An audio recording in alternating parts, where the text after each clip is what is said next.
السلام علیکم ورحمۃ اللہ وبرکاتہ۔ بسم اللہ الرحمن الرحیم۔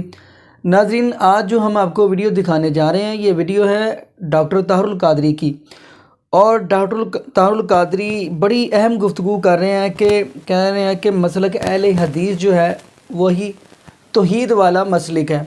تو ناظرین یہاں پہ یہ بھی بات کر اور دوسرے مسائلوں کو بھی یہ بات کر رہے ہیں، تو بڑی اہم گفتگو کر رہے ہیں۔ تو آئیے ناظرین اسی حوالہ سے ذاکر نائک حافظہ اللہ تعالیٰ سے بھی اسی حوالہ سے ہی گفتگو ہوئی ہے، ہم دونوں کی یعنی کہ دونوں ڈاکٹر کی ویڈیو دیکھتے ہیں، تو پھر انشاءاللہ اسی حوالہ سے ناظرین ہم بھی گفتگو کریں گے۔ تو آئیے ناظرین مل کے ویڈیو کہ آپ توحید کی بات کریں تو کوئی آپ کو کہہ دیں گے یہ اہل حدیث اور دیوبندی ہو گیا، تو اس طرح اپنا ایمان بھی ختم کرتے چلے جائیں گے، چونکہ وہ توحید پر زور زیادہ دیتے ہیں، اور زور زیادہ دیتے ہیں تو حق ہے، دینا چاہیے۔ توحید ایمان کی بنیاد ہے،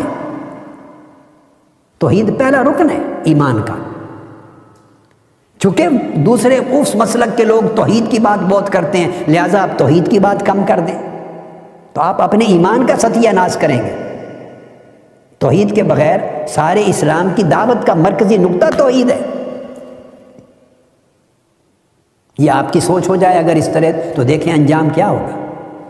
اور اگر اہل حدیث حضرات اور دیوبندی مکتب فکر کے حضرات یوں سوچنے لگے کہ ہم اپنے سٹیجوں پر محبت رسول کی بات زیادہ نہ کریں، عشق رسول کی بات نہ کریں، زیادہ ادب اور تکریم رسول کی بات زیادہ نہ کریں، نہیں تو ان دوسرے مسلک والوں کو فائدہ پہنچے گا۔